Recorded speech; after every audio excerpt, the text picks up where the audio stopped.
Hello, so in today's video, we're going to answer the hardest question, or well, the last question. May not necessarily be the hardest question, but it is the last question on the 2021 Paper 2 A-Level AQA Mechanics section of the Paper 2 Maths exam. So we're going to skip down to question 19. Obviously, tomorrow you've got your Paper 2 if you're an AQA student. If you're at Excel, of course, you've got Paper 2 as well. But in the AQA syllabus, you have mechanics in section B for your paper 2. So this is the final question on the 2021 AQA exam for paper 2. So the hardest or the last mechanics question in the paper. So we're going to do this question here today. Let me just actually see if I can zoom in a little bit. 1 second. 100%.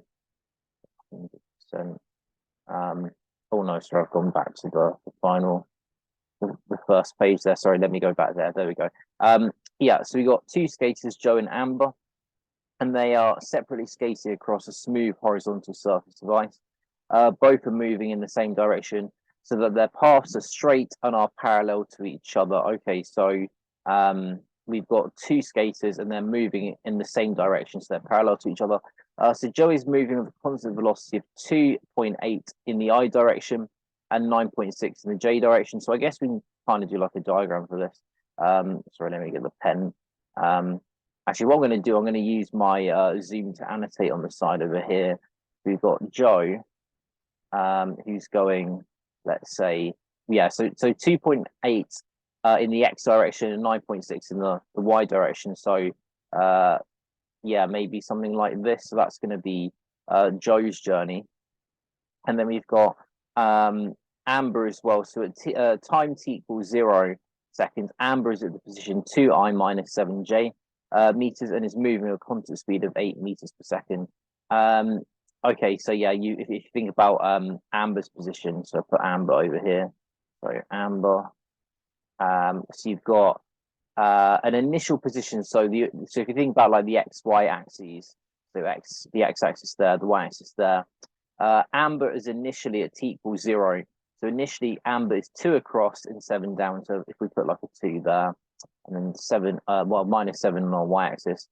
So Amber is initially in this position there and is traveling. So we know that they're traveling parallel to each other. So it's going to be something like this, isn't it? So that's going to be Amber's journey there. So Amber's going to go on the ice in this direction and Joe is going to be somewhere again in the same direction. So this could be Joe there, I guess, or this could be Joe there. So just put J there and J there. So it could be either one of these, but we don't really know yet because we're not given the information. So we got to explain why Amber's velocity must be in the form K times by 2.8i plus 9.6j, where K is a constant. So it's because they're parallel. So they're moving in a parallel direction. So they're moving in the same direction. So Amber's motion is parallel to Joe's motion. So parallel to Joe's motion. So therefore, their velocities must be multiples of each other. So therefore, velocities for each. Velocities for each must be multiples of one another.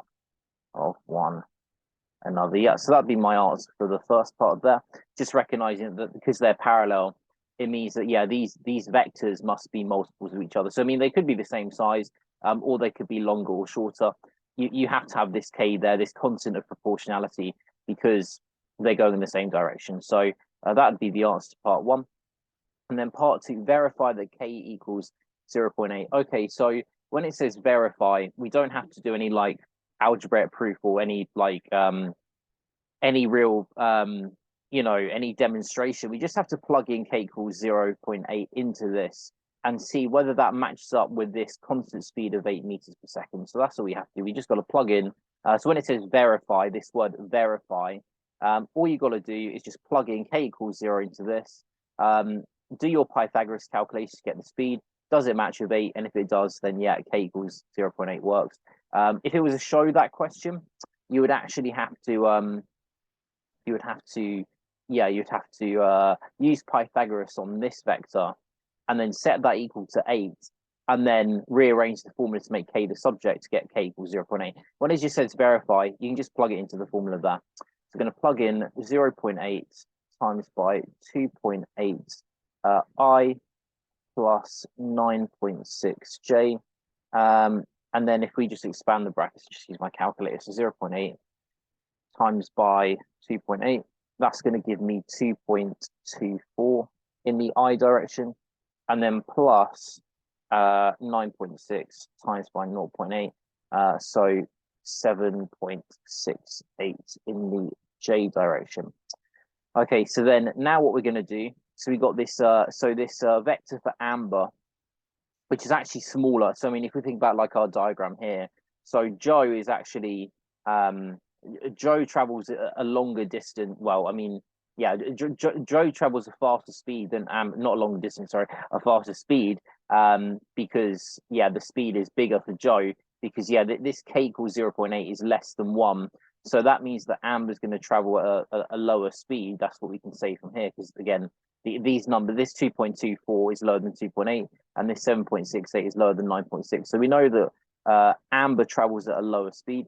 So I mean, this diagram again still could be true. But let's do Pythagoras to get the actual speed. So we want to use Pythagoras on this vector for amber. Again, let me just make this clear that this over here, this is amber there. So we're going to do Pythagoras to get the actual magnitude of speed. So remember that speed is the magnitude of velocity. So this is our velocity vector there. So just call this a V and underline it. So the magnitude is going to be the square root of 2.24 squared plus 7.68 squared. So let's use that on the calculator, 2.24 squared, and then plus 7.68 squared. So that gives us 64. So we've got the square root of 64, and that is 8. And that is what we needed, because we need amber's speed to be 8. So therefore we've got it. Yeah, so k must be 0.8. And we verified that. So we don't need to do any more than that. We just verified that k must be 0.8, because it gives us a magnitude of velocity of speed of 8 there. So that's the first two parts. So let's go down to part B. Oh no, I shouldn't have used my zoom to write on the screen here, because it's just going to follow me down. So I'm actually just going to rub off all my writing on here, if that's okay. Hopefully you've all got that down. I'm just going to rub this off now, because the annotations on Zoom again follow me down when I scroll down. So I'm not going to write using the Zoom annotations now. I'm just going to use my use the actual pen tool on this PDF file. So that's probably going to be a better idea. Let's do that for the next part. So part B. So find the position vector of amber when t is 4. Okay, so let's think about what we've got then. So we've got so we know that amber's speed was what we just had. Sorry, velocity was this there. So that was amber's velocity. So let's just write this. Let's just write this here actually. So amber. Sorry, let me rub this out. My handwriting there is not very good. So amber's velocity. So amber's velocity. Sorry, let me rub that out again. Just want to be as neat as possible. So amber's velocity. So we know that that's what we had before. So there's 0.8. So 0.8 times by 2.8 I plus 9.6j. The numbers we had for that, so it was 2.24 I and then plus 7.68j. So that was her velocity. Again, I'll call this V and underline it for the vector, because obviously velocity is a vector.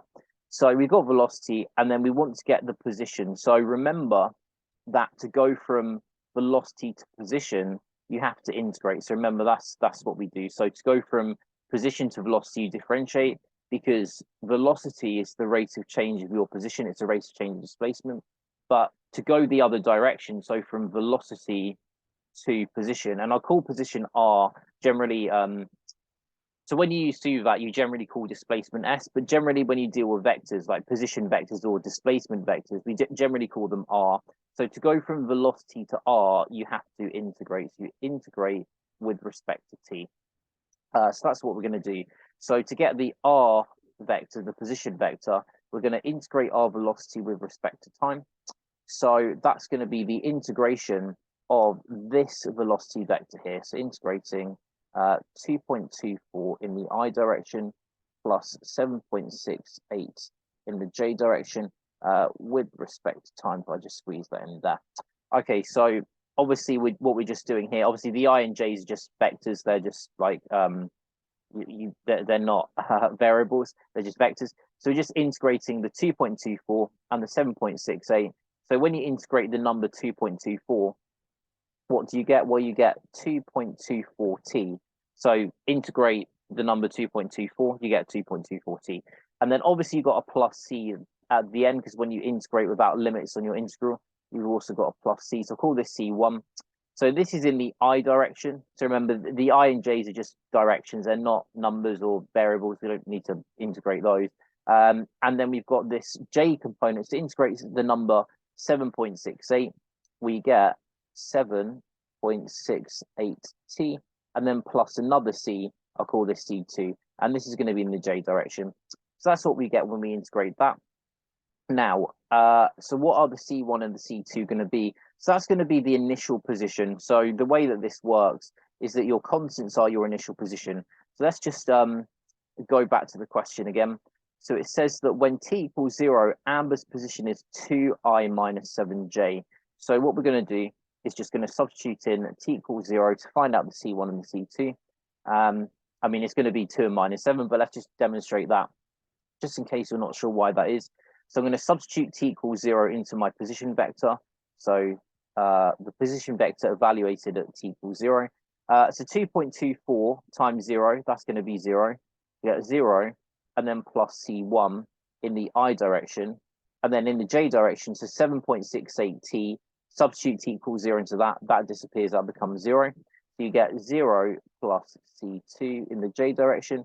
So just simplifying this, you get c1 in the I direction plus c2 in the J direction. And that's our initial position. And remember what the question said, initial position equals 2i minus 7j. That's our initial position. So that's going to be 2i minus 7j. So there we go. We can see that c1 is equal to 2, and we can see that c2 is equal to negative 7. Don't forget the negative sign, obviously. So we know, therefore, that, yeah, so c1 equals 2, c2 equals minus 7. So therefore, we can say that the position vector for Amber at a given time t is going to be this. It's going to be 2.24t plus 2, which is the c1 that in the I direction, and then reading this here, so plus 7.68t, and then plus c1, which is minus 7. So take away 7 in the J direction. So to get the position vector at t equals 4, you've probably guessed it, we're just going to substitute in t equals 4. So substitute into our position vector the number 4. So we get 2.24 times by 4. If I just do it on the calculator, 2.24 times by the number 4, you get 8.96, and then plus the 2 at the end there. That's in our I direction. And then in our J direction, so 7.68t times by 4, 7.68 times by the number 4, you get 30.72. Take away 7 in the J direction. So we just simplify this. We get so 8.96 plus 2, that's going to be 10.96. So 10.96 in the I direction. And then 30.72 take away 7. Let's just make that clear. That's a 7 there. That's going to give us 23.72 in our J direction. So that's going to be our position vector at 4 seconds after the start of the motion there. So it's going to be 10.96i and 23.72j. So that's going to be Amber's position 4 seconds later. So, I mean, if we look at this like diagram that I've drawn over here, then let's use the zoom annotation again. So Amber is this this black line there. She starts at 2 across, minus 7 down, and she's going to finish. So this is t equals 0 here. Let's just make a note of that in blue. Let's do it in blue instead. So this is t equals 0 there. But when t equals 4, let's just say that this is t equals 4 up there. T equals 4 is up there. So that's going to be, as we just worked out there, so 10.96 across. and 23.72 up. So, I mean, obviously, this is not a very good diagram, but you can imagine that that's going to be the final position there on the XY axis, 10.96 in the X direction, 23.72 on our Y axis there. That's to be the coordinates there. Okay, so that'd be that question. So then the next question, part C. Okay, let's have a look at this one then. So we've got at t equals 0 and t equals 4. So at both t equals 0 and t equals 4, there is a distance of 5 meters between Joe and Amber's positions. Okay, so we've got to determine the shortest distance between their two parallel lines of motion. Okay, right. Let me so yeah, t equals 4 and t equals 0. The distance between Joe and Amber is going to be 5 meters. We've got to determine the shortest distance between their two parallel lines of motion. Let me I'm just going to redraw the diagram over here. Actually, let's do a new diagram here. So again, we've got our XY axis like this. This is the X axis. That's the Y axis. Again, Amber's going to start down here. Yeah, let's just say like somewhere there. So this is 2 and minus 7. That's where she's going to start, and she's going to travel upwards like that, and she's going to end up 4 seconds later. So remember, this is the calculation we did before. This was the position 4 seconds later there. So she's going to end up at these coordinates here, so 10.96 and 23.72. Okay, so that's the coordinates for that's the journey for Amber. So again, I'll call this I'll put like a capital A there for Amber there. So that's Amber. Now let's think about Joe. So Joe, now they don't give us any data about where Joe starts, do they? They don't tell us like the Joe starting position. All we know is that Joe travels a faster speed, and Joe starts and finishes 4 meters away from Amber. So I mean, let's just try and think about how this would work then. So we know that Joe travels a faster speed. Why do we know that? Because again, look at this. So the velocity for Amber was 0.8 times by Joe's velocity. So obviously that's a smaller number than Joe's velocity. So Joe's going to travel a longer distance in this 4 second period. So we're traveling for 4 seconds. So t equals 0. So let's just put this on the diagram here. So this is a 4 second journey. So 4, so let me get the pen back. There we go. This is a 4 second journey. So yeah, we know that again, Joe's going to travel a longer distance than Amber because Joe's got a bigger speed. So again, we know that the distance between Joe and Amber at the starting position t equals 0, which is down there.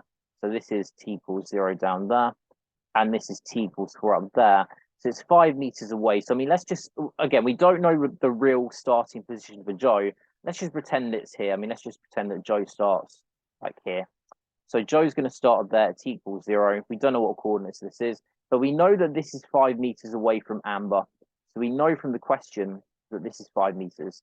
And remember from the question, Joe travels parallel to Amber, so like this diagram over there. So it's parallel motion, and she's going to travel parallel to Amber. She's going to travel parallel in a parallel direction like this, and she's going to finish off 5 meters again at t equals 4 seconds, 5 meters away from Amber. So something like this. So again, another 5 meters there, and that's going to be Joe's journey there. So this is Joe. Now, again, as we just said, Joe's going to travel a longer distance because she's traveling a faster speed. And they, again, both start and finish 5 meters apart. So what you're going to get is you're going to get a parallelogram, sorry, not a parallelogram, sorry, you're going to get a trapezium. And again, the reason for that is because they both start and finish 5 meters away from each other. They're both going in a parallel, in parallel lines. They're both traveling in a parallel direction. So it means that they're going to be, so the kind of diagram that we're going to get is a trapezium. So what the question's asking for us to look at is it wants us to find the shortest distance between their two parallel lines. So what it wants us to do is basically find the perpendicular, this like perpendicular distance there. That's kind of what we want to find. We want to find this distance there, which is the same as this distance there, and it's the same as this distance there. So this, like, the height of this trapezium is what we're trying to find in this diagram here. We want to find the height of this trapezium. So actually what I'm going to do is just like rotate this trapezium round. And I'm going to draw it on the diagram over here. Sorry, let me just get the pen tool back. There we go. So we've got a trapezium like this. And this is, and also let's just make a note as well that this must be a symmetrical trapezium. Why must it be symmetrical? So it must be symmetrical because of the fact that we've got 5 meters there and we've got 5 meters there. They're both parallel. So again, let's just say that this is Amber's motion there. This is Joe's motion there. It must be symmetrical because again, you've got the 5 meters there, the 5 meters there. This is a symmetrical trapezium with a line of symmetry down the middle. So we know that. So we want to find the height of this trapezium. This distance is what we want to find. We want to find this distance there. So the shortest distance between the 2 parallel lines. So how are we going to do this? So, I mean, again, we know that this distance must be the same as this distance there. So that's the distance we want to find. So what I'm thinking with this one is let's just set up a right angle triangle like this. We've got 5 meters there. We've got the distance that we don't know. Can we somehow work out this length here? Can we somehow work out this length there? So that's what we're going to try and think about. So let's think about Amber's motion. So Amber is again traveling 4 seconds. So this is a 4-second journey from there to there. And she's traveling, if we go back to the question, she's traveling at a speed of 8 meters per second. So remember, speed equals distance divided by time. So that means that distance equals speed times time. So this distance for Amber, this like distance from there to there, so that's going to be speed times time. So this distance for Amber, let's just write this here. So distance traveled for Amber. So that's going to be equal to the speed, which was 8, times by the time, 4 seconds. So it's just a simple speed equals distance over time calculation. So that's going to be 32. So this is 32 meters there. So that's 32 meters. Now let's do the same calculation, but this time for Joe. So for Joe, let's just get the pen back. There we go. So for Joe, so distance traveled for Joe, distance traveled for Joe.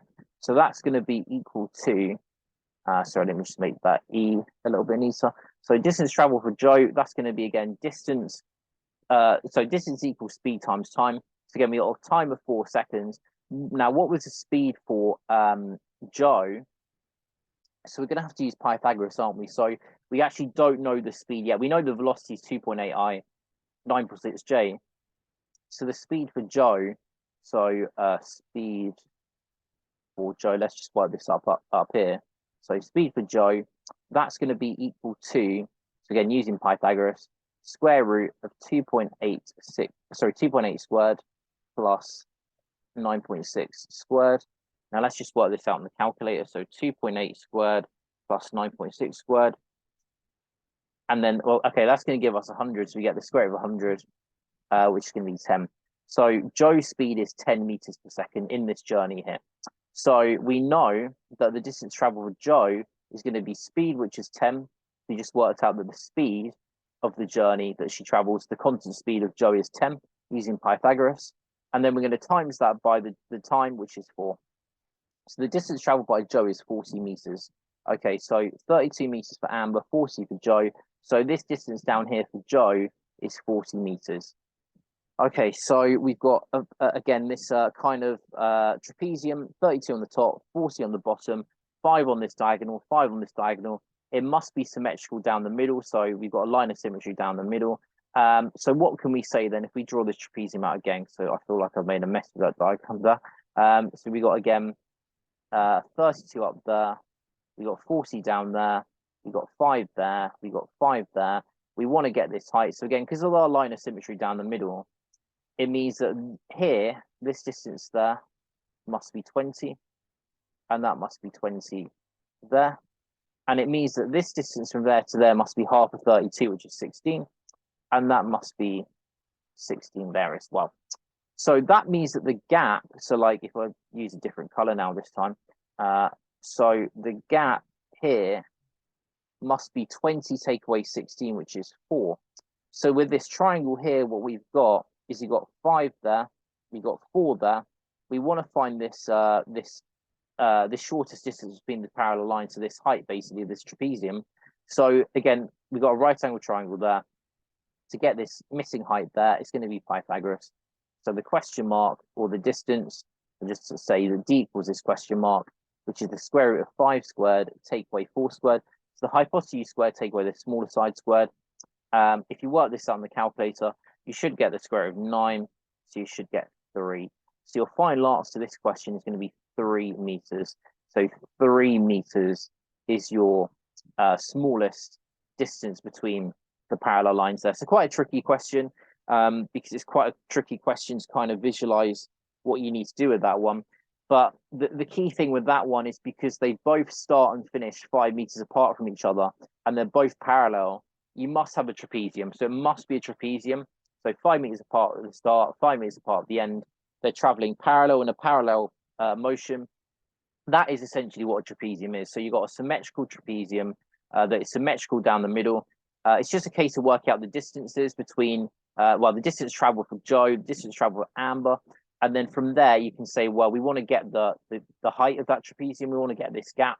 So we can just do like a symmetrical calculation where we say, okay, we've got 20 there, we've got 16 there, 20 take away 16 is 4. We've got this like triangle here with a base of 4. And it'd be the same with this one down here as well. This again, we've got 4 there, because 20 take away 16 gives you 4. And then you can work out this height, this like gap between the bottom and the top. So the gap between the 2 parallel lines, and then you get 3 meters as your final answer for that one there. So your final answer is going to be 3. But yeah, hopefully that all made sense. But any questions, please do leave them in the comment section. And again, if you do want extra help, please do send an email to me. And again, I do charge for questions. So again, please do email Doctor, so DoctorDifferentiation,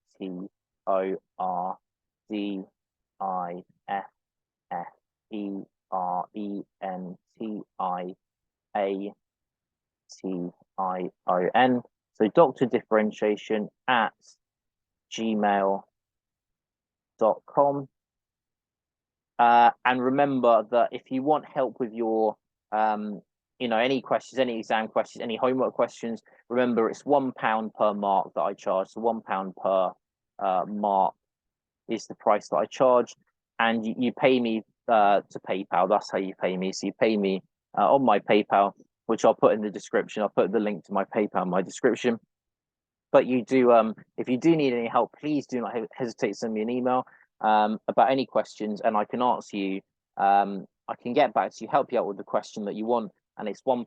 I charge £1 per mark for you to ask the question. And if it's like, so if it's like a 5-mark question and you want me to go through that, it's £5 for me to answer that question and give you a detailed solution. But again, any general questions with my method in this question 19 from this AQA paper, please do drop a comment in the comments.